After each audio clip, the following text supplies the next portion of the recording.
Yaoundé, capitale politique du Cameroun. Ici, la cour des grands où siègent les institutions du pays. Cité métropolitaine chargée d'histoire, cette ville aux 7 collines baigne pourtant dans une économie informelle. Mais de plus en plus, des enseignes locales se démarquent. Parmi elles, NT-Food, l'une des plus grandes entreprises agroalimentaires du pays. Leader du marché des céréales infantiles au Cameroun, avec sa marque Tanti, NT-Food a pour ambition de conquérir l'Afrique entière. À sa tête, Thierry Niamen, docteur en technique de mécanisation agricole, enseignant, consultant, un lion au pays des indomptables. Quand je me lève le matin, sincèrement, j'ai 2 options. Je me pose la question, est-ce que tu es le lion ou tu es la gazelle?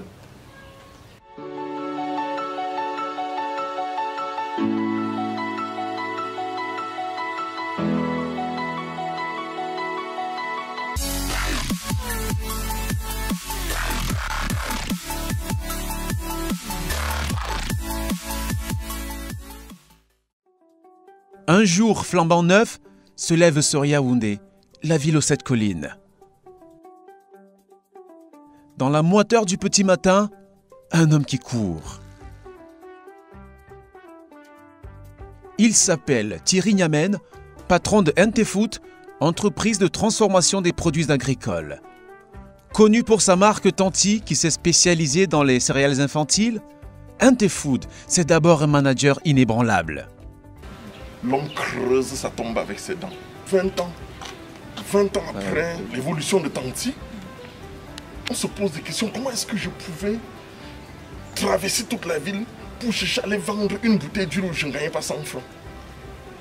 On dépense 400 francs de transport pour aller vendre, on gagne 100 francs. Mais la perte ne m'intéressait pas. C'était qu'est-ce que je mets dans la tête de quelqu'un. Pour cet ex-basketteur, né à Makenene, dans la région du centre au Cameroun, il y a environ 50 ans, le jogging matinal est déterminant pour la suite de la journée. Un moment de détente et de méditation. Ne vous laissez pas abattre. Parce qu'à un moment de la vie, on se dit, qu'est-ce que je dois faire maintenant? Action. You need only be solution.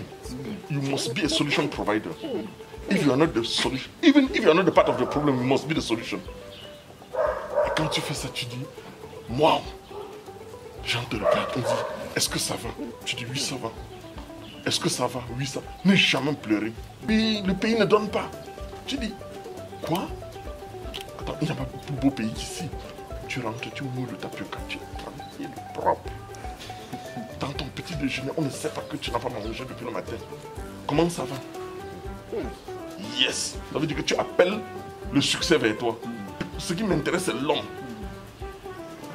Dès que tu bloques, je m'adapte. Tu bloques encore, je m'adapte. Tu m'appuies, je plie, mais je ne romps pas. Ils sont là, toujours prêts à détruire l'entrepreneur. Ils sont là, musclés. Mais comme ils donnent des coups, je dois aussi esquiver. C'est une esquive, j'encaisse. Et c'est ça la vie. Et quand je me lève le matin, sincèrement, j'ai 2 options.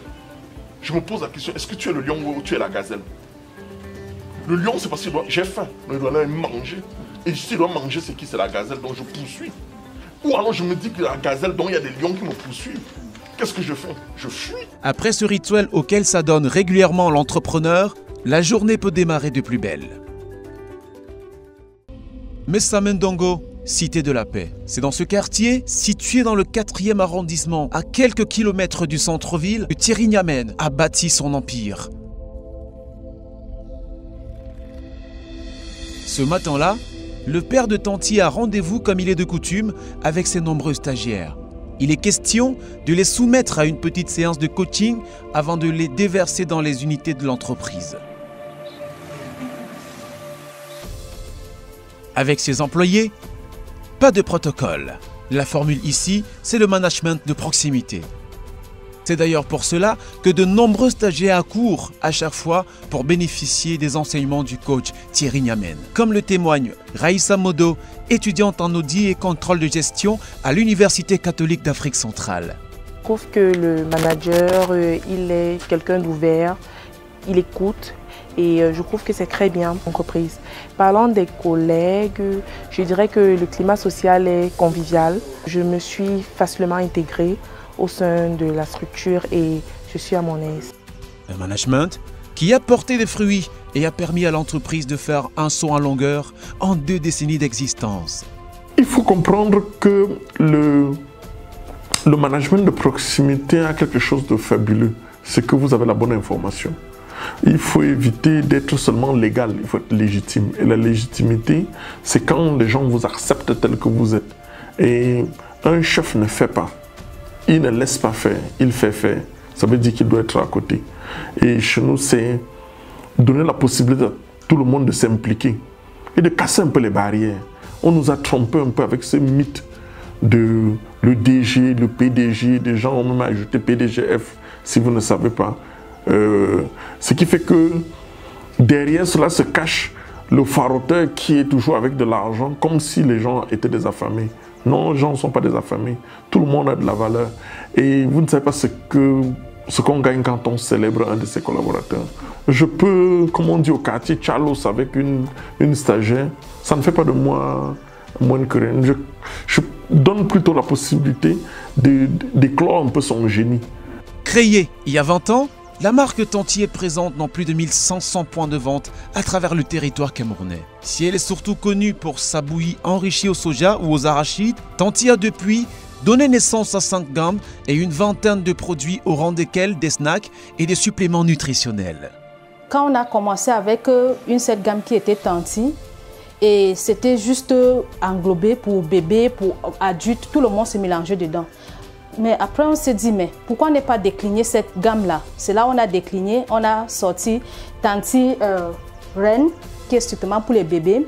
Après Reine, on s'est dit, pourquoi ne pas se lancer dans les agrignotés? C'est là où on sort la gamme agrignotés. Si après 20 ans, on a pu nourrir les familles, nourrir les bébés, tenir les conférences, on peut aussi nourrir les malnutris. C'est là où on a sorti un nouveau gamme qui s'appelle Tanti Nutri. Tanti a tellement de produits qu'on décline ça en 5 gammes. 5 gammes qui consistent Reine, Tanti, agrignoté, Nutri et les ingrédients culinaires. Les ingrédients, c'est l'huile, la chapelure, la farine de soja, ainsi de suite. On ne va pas s'arrêter avec la création de produits ou augmenter nos gammes de produits. Avec ces produits, NT-Food, qui compte désormais 3 agences commerciales au Cameroun, a envahi le marché local.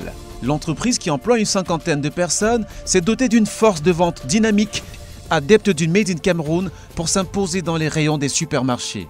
Lorsqu'un client arrive, je l'invite directement à consommer mon produit parce qu'il est contrôlé. Il est contrôlé et je l'invite aussi à le consommer parce que c'est un produit camerounais. On doit innover, on doit encourager les Camerounais dans l'entrepreneuriat. Les clients affluent dans mon rayon parce qu'ils disent que ça a un bon apport nutritionnel dans l'organisme et c'est plus économique.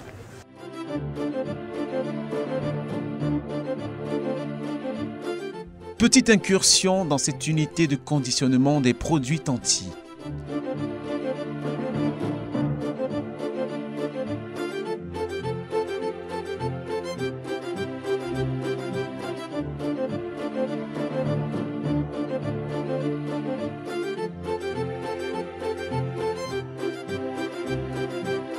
Une technologie de pointe au service de la production.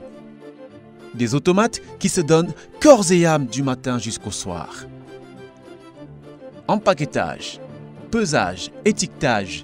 À la manœuvre, une dizaine de jeunes absorbés par leur besogne.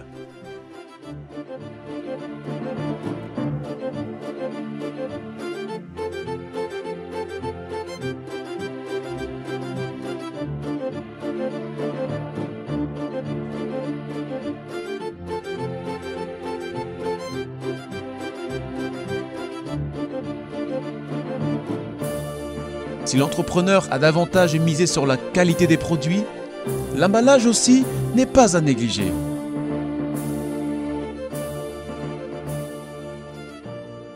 Quand vous avez un carton comme celui-ci, dès qu'il y a un truc comme ça, hein, on est là aussi pour faire la qualité. Donc quand le carton veut sortir, ceci est différent de celui-ci parce qu'il y a, hop, on coupe, voilà. Ça a l'air terrible, mais il faut que ce soit beau. Hein? Le carton. Voilà, on peut avoir maintenant un carton digne d'un standard. et qu'on peut retrouver en supermarché. Donc, notre objectif, c'est de montrer que le Made in Cameroun a de la valeur. Dans cette usine, plusieurs tonnes de matières premières, parmi lesquelles le maïs et le soja, issus des plantations camerounaises, sont ainsi transformés chaque jour.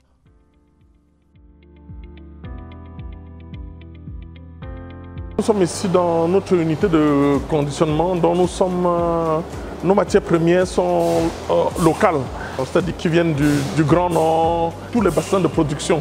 En termes de maïs, de soja et d'arachide, on a une capacité de production d'environ 300 tonnes. Et puis ça développe une certaine grande chaîne de valeur qui permet aux planteurs et à tous ceux, aux agriculteurs de vivre. Parce que ce n'est qu'en transformant localement que nous pouvons apporter de la valeur ajoutée. Distribués localement jusqu'à il n'y a pas longtemps, les produits Tanti sont désormais sollicités dans la sous-région Afrique centrale. Le résultat, des années de dur labeur.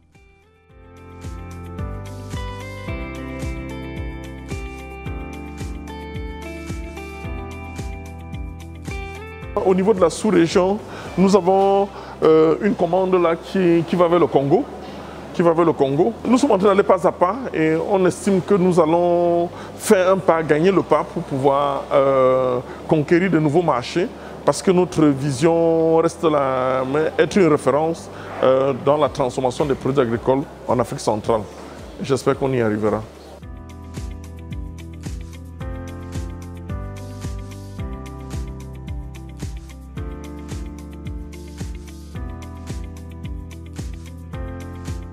Un accomplissement qui n'est pas tombé du ciel pour autant.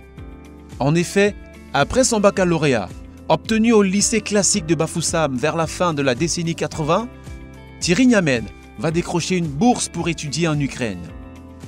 Il va intégrer l'Université technique de l'État agricole de Kharkov. L'Ukraine m'a tout donné, j'étais très bien formé, j'ai de très bons contacts là-bas.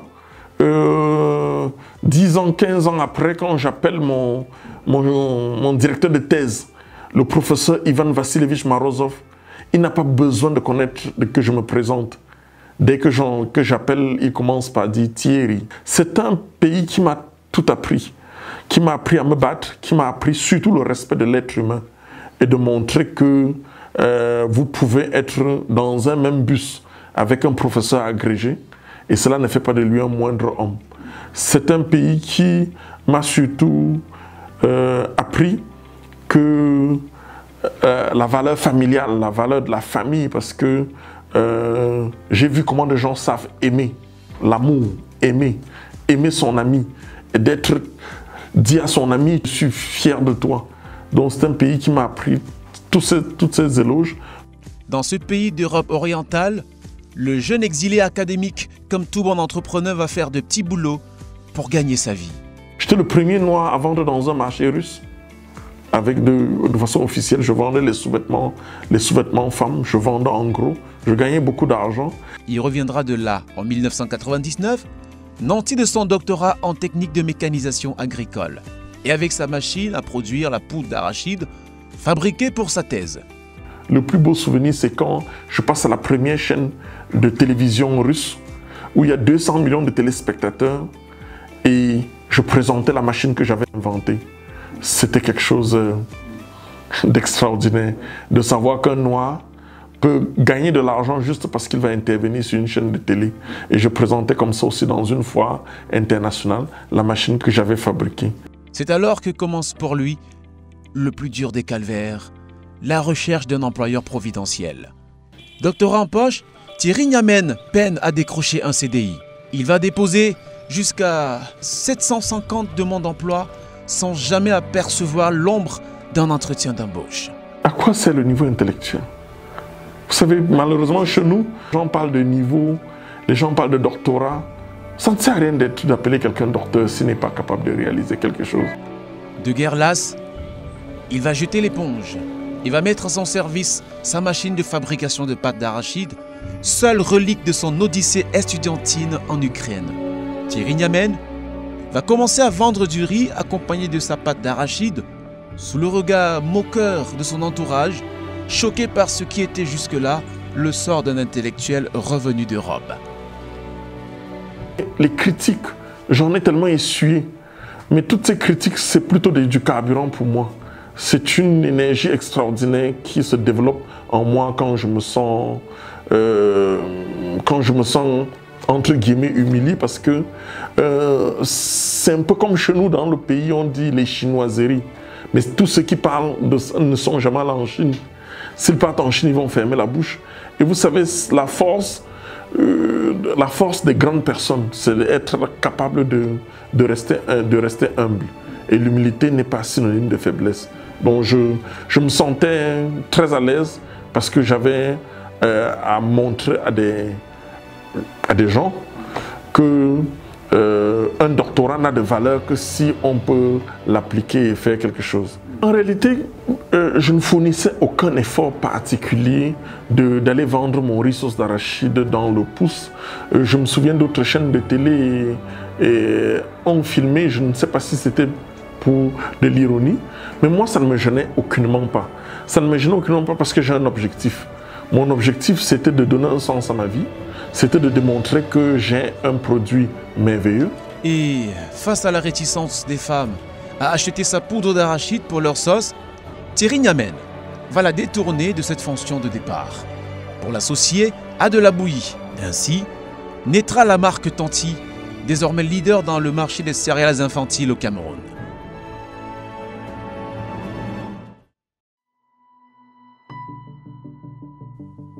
Marché central de Yaoundé, l'un des plus grands de la capitale. Tout a commencé dans le tumulte de cet espace marchand aux allures de bidonville. Ici, on ne tarit pas d'éloges pour cet entrepreneur jusqu'au boutiste qui a su construire un pont entre son rêve et la réalité avec force et courage. Lui, c'est André Kamois, l'un des premiers clients de Thierry Niamen. Il se souvient l'avoir régulièrement vu arpenter les couloirs de ce marché pour proposer sa trouvaille aux éventuels clients. Dans ces débuts qui m'ont un peu intéressé, c'est parce que bon, c'est un bonhomme. Lorsqu'il a commencé, il vendait dans les seaux ici. Il nous vendait dans il mesurait dans les gobelets à 50 francs et on prenait. Au début, ça n'avait l'air de rien. Bon, maintenant, lorsqu'on le voyait, on ne croyait pas que. Parce que lorsqu'on voit ça aujourd'hui, ça a vraiment explosé. Ça, c'est une progression qui a été vraiment éloquente. Ça, c'est parce que, du plus petit vendeur qu'il était, il essayait une chose industrielle aujourd'hui. Le problème nous a vraiment beaucoup ému, non?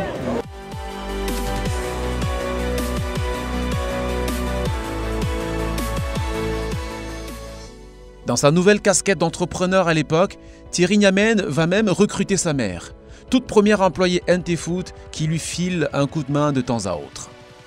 L'entrepreneur est rigoureux et n'hésite pas à punir sans état d'âme, au moindre égard. Vous savez, mon premier employé, c'est ma mère. Je suis fils unique à ma mère et je crois que c'est une femme qui m'a tout donné. Et c'est avec beaucoup d'émotion, s'il faut m'adresser à elle, je voudrais lui dire combien de fois je l'aime. Non seulement je l'aime, mais qu'elle a tenu ma main dès les premiers jours de la vie, mais aussi les premiers jours de mon entrepreneuriat, parce que elle venait m'aider à travailler, à trier les arachides dans la ville de Douala, parce qu'elle me donnait un coup de main. Mais malheureusement, j'avais commis, je ne sais pas si c'était une faute.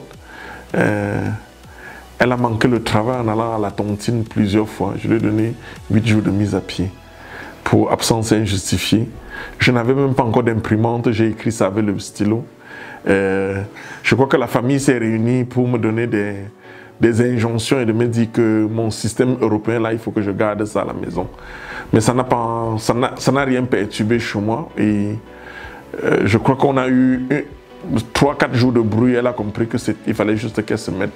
Donc, pour ma mère, je voudrais lui dire combien de fois cette première semence, cette façon de faire a pu impulser autour d'elle. Et c'est une femme heureuse aujourd'hui qui, malgré son âge, n'hésite pas à nous donner un coup de main ou de faire des prospections quand elle peut. Si le patron de NT Food préfère la discrétion sur son chiffre d'affaires actuel, qu'on estime à des centaines de millions de francs CFA, il est à noter que Thierry Niamen a démarré avec un capital de 150 000 francs CFA. Il va ensuite décrocher de nombreux prix, parmi lesquels le premier prix du chef de l'État dans le cadre du salon de création de l'entreprise en 2003. Le prix qui va lui donner une dizaine de millions de francs CFA et va radicalement changer le cours de son histoire. Depuis, Thierry Niamen a fait du chemin. La marque Tanti aussi. Il a dû batailler, tel un forcené, pour s'imposer dans un marché où de grosses multinationales font la loi, ne laissant que très peu d'espace aux jeunes pousses. Désormais enseignant en création d'entreprises et management de projets dans plusieurs universités privées du Cameroun et consultant pour la francophonie en matière d'entrepreneuriat, Thierry Niamen se veut être une source d'inspiration pour toute la jeunesse africaine. Arrivé par effraction, je n'ai pas dit que c'était un plan d'action. Je crois que c'est un jour où on m'a demandé de venir raconter ma vie Bref, il y a un ami qui avait la Cameroun Leadership Academy. Il est devenu un frère, M. Roland Koumen, qui est le premier président de la Jeune Chambre internationale et qui m'a invité de vouloir partager mon expérience aux jeunes. Je ne savais pas que j'avais un aura aussi élevé et derrière les interviews, des gens se rendaient compte que je pouvais être aussi à l'aise en français, en anglais ou en russe et même en ukrainien. Tout ça faisait que j'attirais une attention parce que en réalité je ne suis pas parfait mais je suis vrai. Quand je parle avec le cœur. Et je crois que cette façon d'utiliser les mots justes, n'ayant pas fait des études en Europe, ayant fait des études en Ukraine, je suis obligé d'utiliser les mots les plus simples. En faisant les mots les plus simples, dans un gestuel et dans une simplicité, fait que vous attirez de la sympathie. Et de fil en aiguille, des gens ont commencé à m'appeler dans des conférences.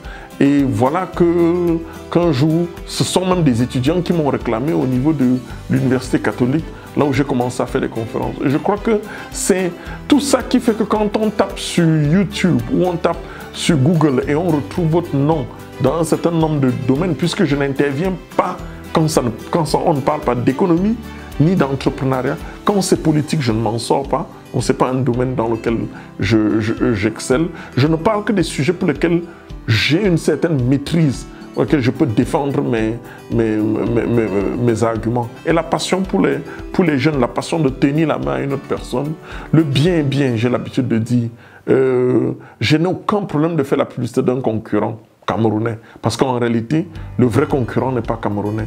Donc pour moi, c'est... Et maintenant, en arrivant au niveau de la francophonie, c'est parce que je faisais des conférences gratuitement. Vous savez, je dis toujours que si quelque chose est gratuit, c'est que c'est vous la marchandise. Donc pendant longtemps, j'ai fait des conférences, mais à un moment, c'est un nom, on a demandé 2 noms, 3 noms sur l'entrepreneuriat. Et la francophonie avait un programme pour l'Afrique subsaharienne. J'étais très heureux de faire partie de cette délégation en tant que consultant et de sillonner les entreprises pour être membre du jury et donner un point de vue sur cette capacité des jeunes à pouvoir monter leur propre projet, enseignant le business plan et avoir un projet concret. Il a fallu du temps pour y parvenir. 20 ans d'endurance, 20 ans d'épreuves et de travail acharné. C'est l'histoire d'un enfant issu de famille modeste, fils unique à sa maman. L'histoire d'un enfant du bas qui a gravi l'Everest au prix d'incalculables sacrifices. Le regard rivé sur l'horizon, Thierry Niamen s'éloigne doucement, mais sûrement des démons d'antan, conscient de sa partition à jouer pour le réveil d'une Afrique qui sort peu à peu de sa longue léthargie.